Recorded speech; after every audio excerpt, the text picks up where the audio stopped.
Bismillahirrahmanirrahim. Assalamualaikum warahmatullahi wabarakatuh.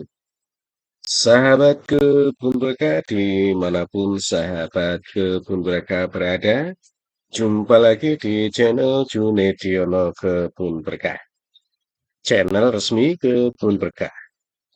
Kebun Berkah sendiri merupakan suatu perkumpulan informal atau tidak resmi yang terdiri dari beberapa penyuluh, baik penyuluh kehutanan maupun penyuluh pertanian, baik yang masih aktif dalam aparatur sipil negara atau ASN, ataupun yang sudah purna tugas atau pensiun.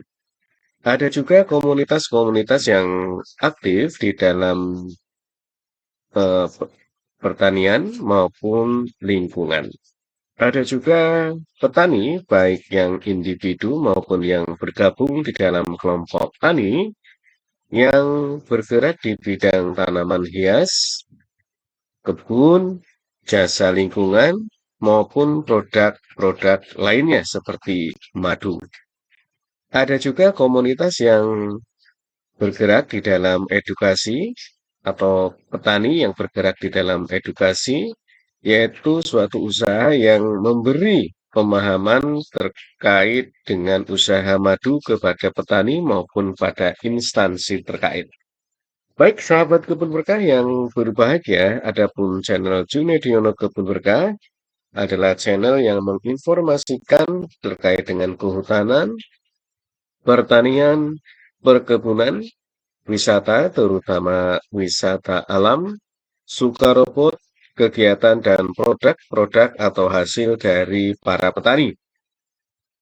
Termasuk di dalamnya adalah, atau terutama di dalamnya adalah petani-petani yang sudah bergabung dalam Kebun Berkah.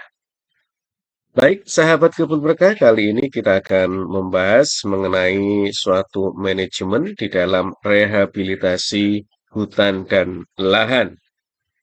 Dan pendekatan manajemen ini kami sandarkan juga kepada peraturan Menteri Lingkungan Hidup dan Kehutanan nomor 23 tahun 2021.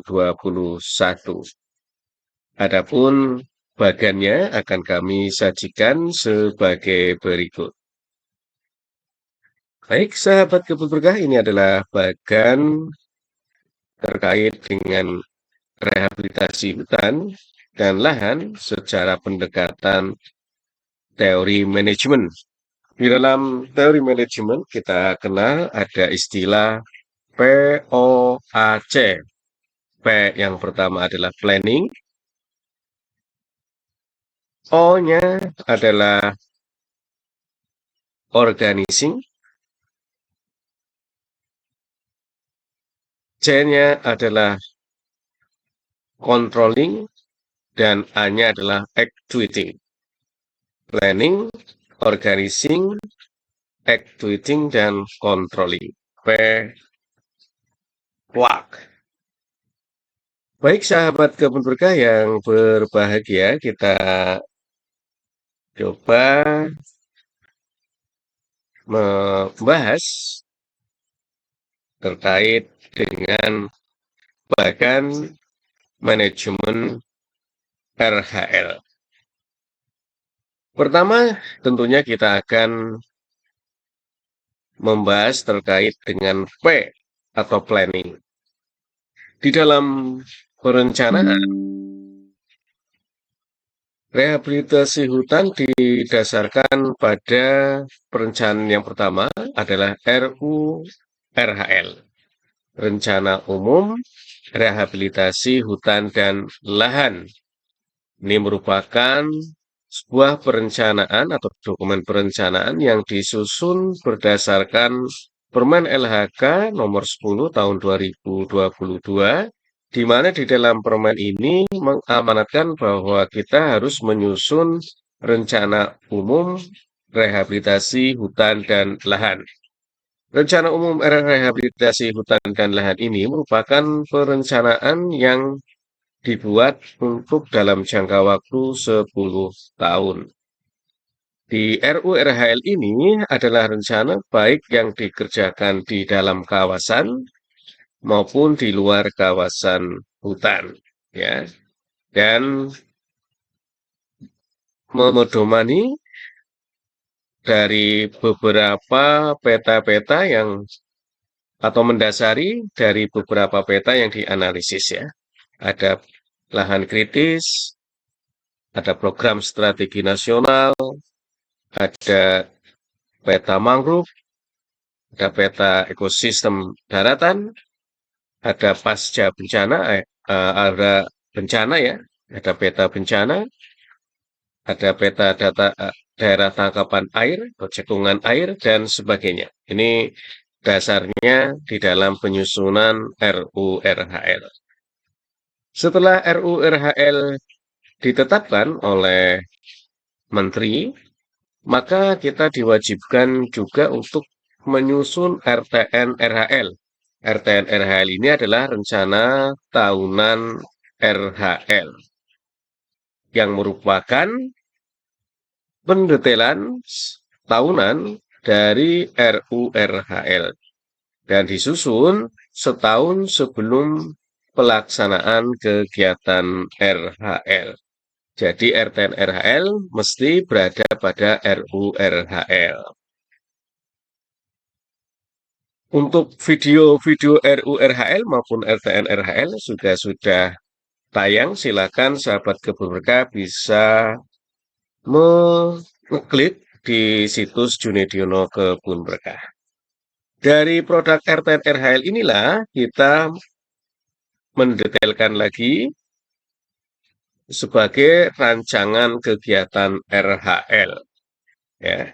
Jadi RTN-RHL kita coba breakdown lagi, didetailkan lagi rancangan kegiatan.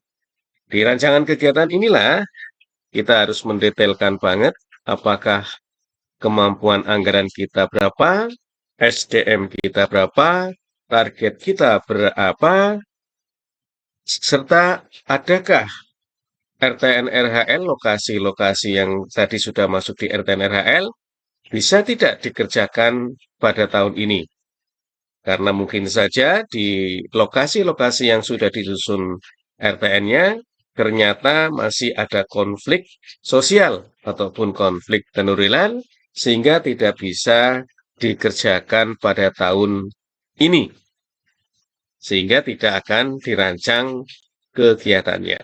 Rancangan kegiatan ini juga sama dengan RTN-RHL yang disusun di T-1, ya, di T-1.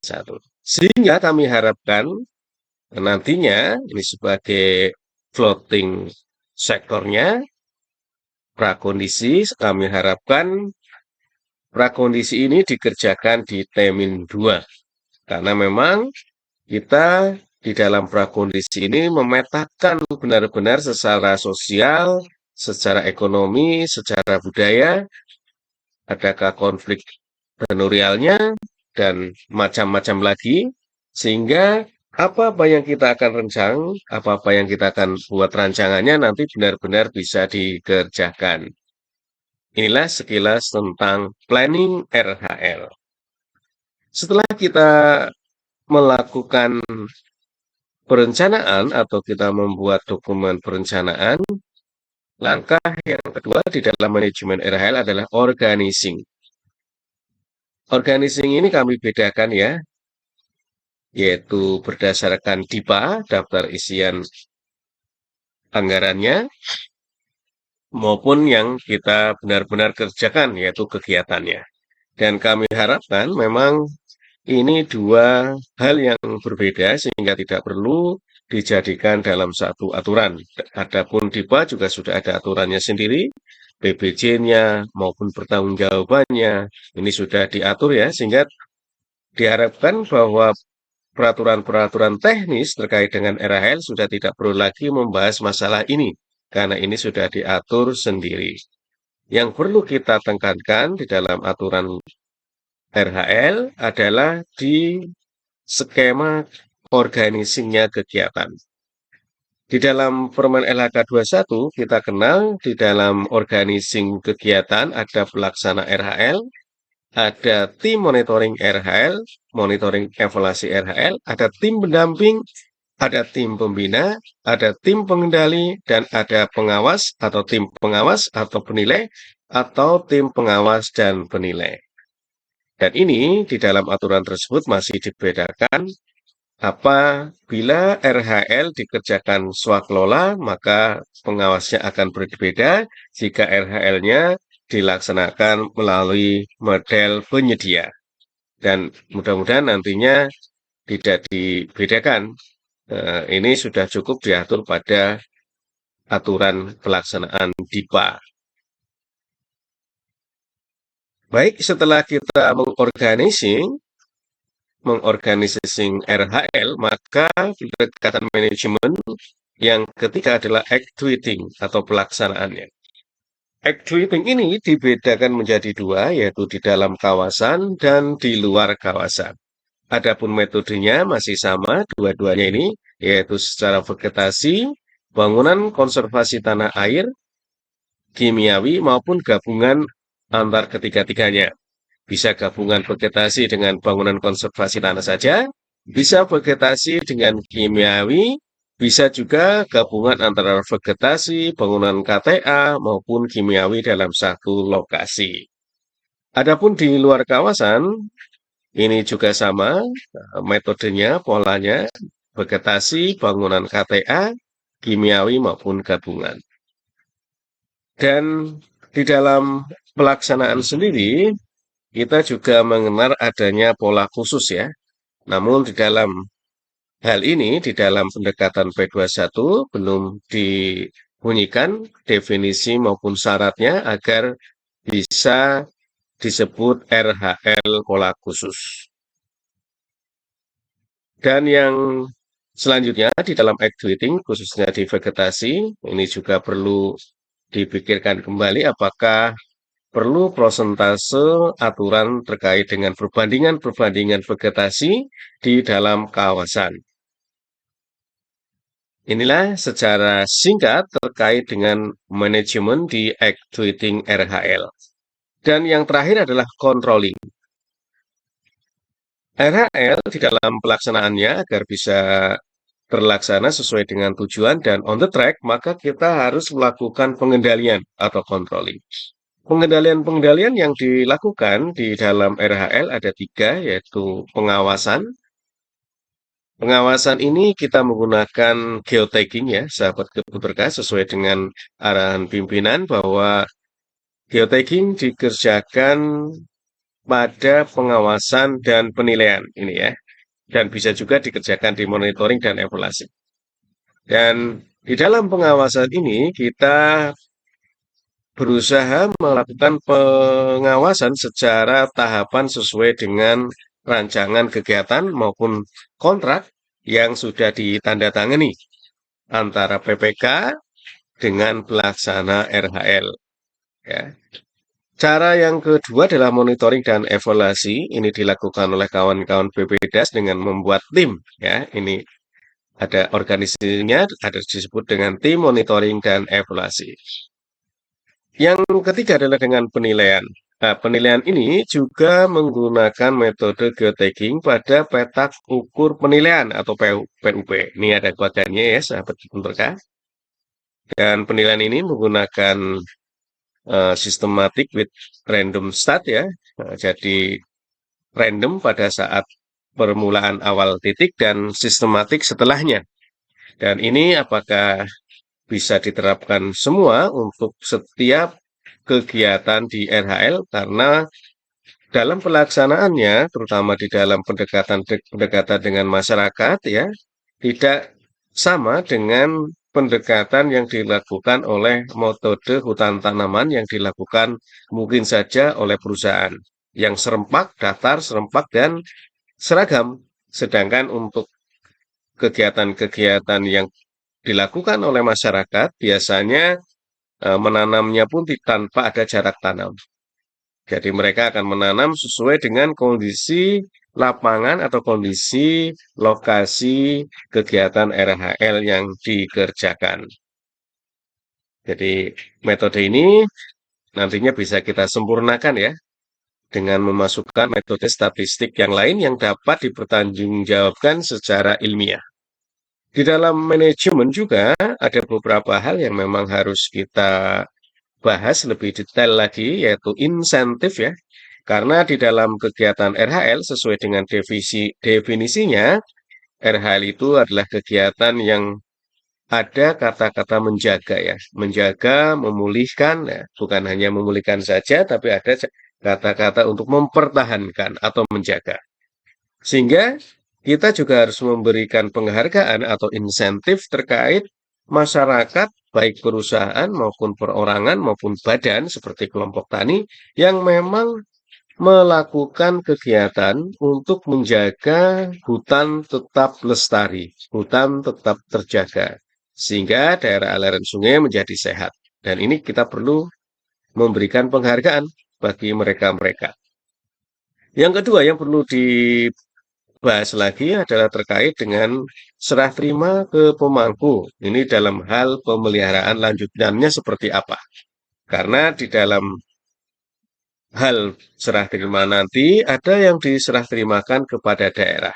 Tentunya daerah akan memiliki aturan tersendiri terkait dengan kegiatan RHL yang di dalam kawasan hutan. Ini perlu kita sinkronkan lagi agar tidak terjadi hal-hal yang membuat tidak yakin atau tidak percaya bahwa tidak bermasalah apabila kita melakukan pemeliharaan ke depannya.